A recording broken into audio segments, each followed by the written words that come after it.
Le Barça écrase Villarreal et évite la crise totale. Ils étaient attendus au tournant et là ils ont su relever la tête de la plus belle des manières. 3-0 pour les Barcelonais avec un doublé de Robert Lewandowski en première mi-temps et un but d'Ansu Fati également en première mi-temps. Vraiment un très bon match du Barça. Déjà en première mi-temps on a fait face à un Barça qui avait la main mise sur le ballon du début à la fin. Ils ont passé carrément toute la première mi-temps dans le camp adverse et Villarreal, malgré leur composition défensive, voilà, ils n'ont pas su résister longtemps. Cependant, il ne faut pas sous-estimer Villarreal. Avant ce match contre le Barça, ils étaient quand même là. Ils avaient quand même la meilleure défense de la Liga, c'est-à-dire qu'ils avaient encaissé le moins de buts depuis le début de la saison. Mais là, avec ce Barça-là qui se trouve avec une attaque bien organisée, en Ferran Torres et en Fati vraiment en forme, c'était impossible de résister. Voilà, Robert Lewandowski en doublé en première mi-temps en même pas 4 minutes et Ansu Fati qui marque le troisième but en même pas 8 minutes. Vraiment, c'était le top. Et surtout les gars, il faut parler de De Jong. Ce mec là, moi c'est mon chouchou De Jong. Je suis pas un Barcelonais, mais pour moi De Jong, il fume... Mais pour moi, De Jong mange Busquets. Je sais pas ce que vous en pensez vous, dites-moi ça dans les commentaires. Mais moi, pour moi, De Jong, au jour d'aujourd'hui, le Barça n'a pas de meilleur milieu que lui. Voilà, en termes je parle bien du poste de milieu défensif. Là, au jour d'aujourd'hui, De Jong, c'est le digne successeur de Busquets. C'est juste que Xavi, il continue à faire le mec qui comprend pas. Mais là, aujourd'hui, sur ce match, De Jong, vraiment, il a prouvé de A à Z. J'espère que dans les prochains matchs, Xavi ne fera pas encore l'erreur de faire jouer Busquets au lieu de De Jong. Mais là, vraiment, sur ce match, c'était juste une masterclass de De Jong. Du début à la fin, moi, il m'a fait kiffer. Rien à dire.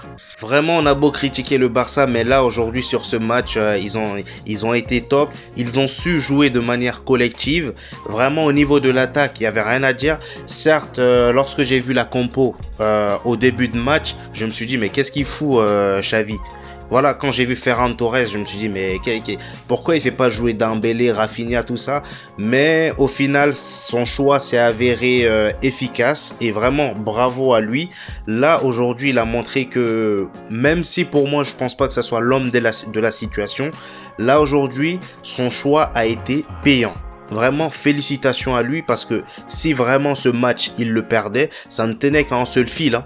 Ça ne tenait qu'à un fil. Là, sa place était vraiment en danger. Et là, sa place est toujours en danger. Parce que ce week-end, il va jouer contre Bilbao. Et ces mecs-là, c'est pas des rigolos, hein. Donc vraiment, félicitations à lui. Et j'espère qu'il continuera comme ça. Robert Lewandowski, il faut qu'on en parle. Il a claqué un doublé.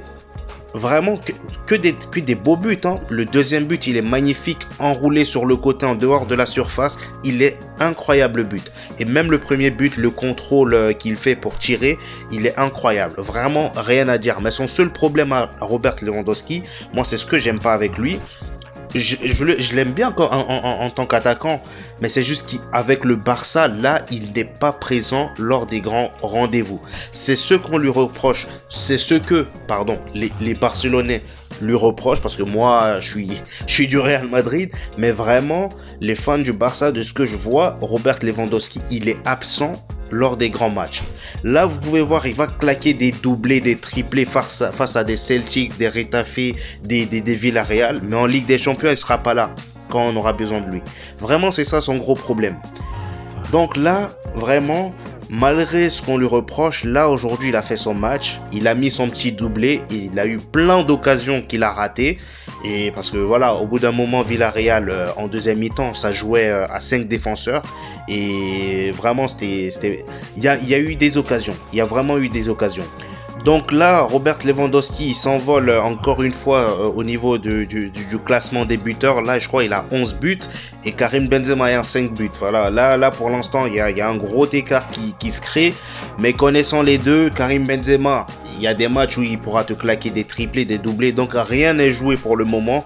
Même si là, Robert Lewandowski, les petits matchs comme ça, j'ai l'impression que voilà, il laisse rien passer. Là vraiment, il s'en sort très bien et j'espère qu'il continuera comme ça parce que Benzema, croyez-moi qu'il va pas rigoler. Hier, vous avez bien vu son match, il a marqué son but. Mais normalement, c'était triplé pour lui. C'est juste que les 2 buts ont été annulés à cause d'hors-jeu. Et c'était même pas lui qui était en hors-jeu. Sur les 2 buts, je pense qu'il est hors-jeu sur un but et le deuxième but, c'est pas lui. Donc vraiment, j'espère que Benzema terminera meilleur buteur. Mais pour l'instant, c'est pas encore joué, là c'est que le début et on verra bien par la suite. Et aussi il faut parler du travail de Ferran Torres sur le côté. D'ailleurs c'est lui qui amène le but d'Ansu Fati avec ses crochets, ses feintes. Vraiment Ferran Torres aujourd'hui masterclass aussi. J'aime bien ce joueur malgré que voilà, parfois il est moins bon, il y a beaucoup de déchets dans ses jeux. En fait c'est comme Dembélé, même si pour moi Dembélé lui dépasse de loin, c'est comme Dembélé. Quand ils font pas de déchets, ils sont vraiment, c'est vraiment des pépites, vraiment des pépites. Quand il n'y a pas de déchets dans leur jeu, quand ils jouent simple, intelligemment, il n'y a personne pour les détrôner à leur poste, pardon. Mais là, sur ce match, Ferran Torres a montré de très belles choses et moi, je suis content pour lui, je suis content pour le Barça, vraiment. Et en deuxième mi-temps, les joueurs de Villarreal, ils jouaient très haut, donc ça a été compliqué de trouver des solutions. Donc il y a eu de gros ratés.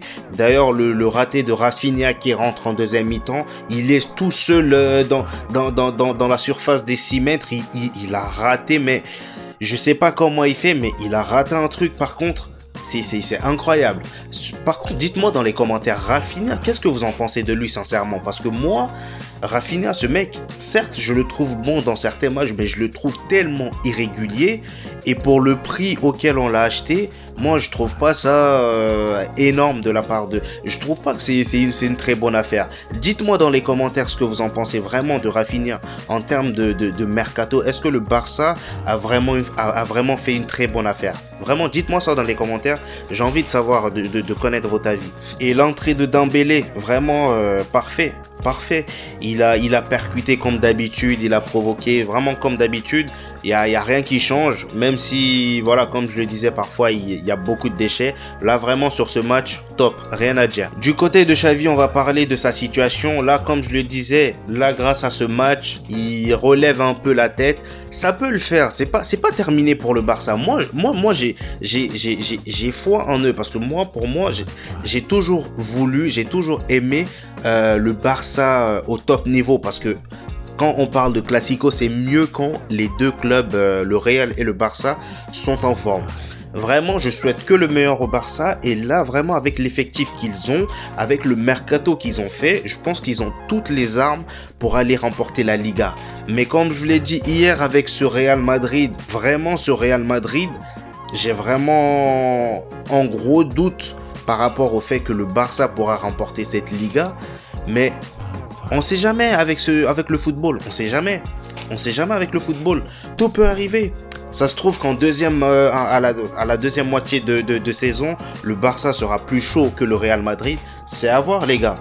Mais vraiment, avec cet effectif, je pense que le Barça peut faire énormément de choses. Voilà, en Ligue Europa, ils pourront faire de très belles choses. Pourquoi pas la remporter? Mais rien n'est encore joué.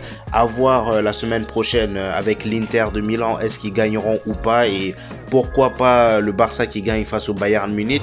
À voir, les gars. J'ai pas envie de vite parler, mais vraiment ils ont un effectif, ils ont l'effectif pour. Et même Xavi l'a dit en conférence de presse, le Barça, la direction du Barça, ils ont vraiment tout fait. Là, je pense que le problème ne vient pas d'eux parce qu'ils ont fait leur taf. Ils ont fait leur boulot en recrutant de très grands joueurs, des joueurs de renommée. Vraiment là, si ça cale, c'est Xavi qui prend tout. Vraiment, c'est Xavi qui prendra toutes les responsabilités. Mais même lui, il le sait. Il a dit en conférence de presse. Ce sera un autre coach qui viendra prendre la suite des échéances. Donc vraiment, c'est juste ça son problème en fait. Xavi, même Suarez l'a dit avant son départ, il a dit que Xavi, c'était pas le bon moment pour prendre le Barça parce qu'il aura à faire un choix entre ses ex-coéquipiers, c'est-à-dire Busquets, Piqué, Jordi Alba, en gros les Espagnols là, et la nouvelle génération ou voire d'autres joueurs. Et là, le Barça se retrouve confronté à ça. Et d'ailleurs, pourquoi là Piqué réjoue après son match catastrophique en Ligue des Champions? Pourquoi? C'est ça en fait, j'arrive pas à comprendre avec Xavi. Mais voilà, c'était un truc prévisible. Là, je parie qu'il continuera à forcer avec Busquets. Mais là, après la performance que De Jong a montré, j'espère vraiment pour lui, pour le bien du Barça, qu'il fera un peu confiance à ce jeune parce que vraiment De Jong, incroyable ce mec. Dites-moi dans les commentaires les Barcelonais ce que vous en pensez de ce joueur. Mais vraiment pour moi, j'espère que tout ira pour le mieux pour vous. Et vraiment top match du Barça. Et voilà, c'est tout pour aujourd'hui les gars. J'espère que vous avez kiffé la vidéo. N'hésitez pas à lâcher un petit pouce bleu et à vous abonner si ce n'est pas encore fait. D'ailleurs, cliquez aussi sur la cloche de notification pour ne rater aucun de mes débriefs. Et voilà, on se retrouve au prochain épisode. Peace.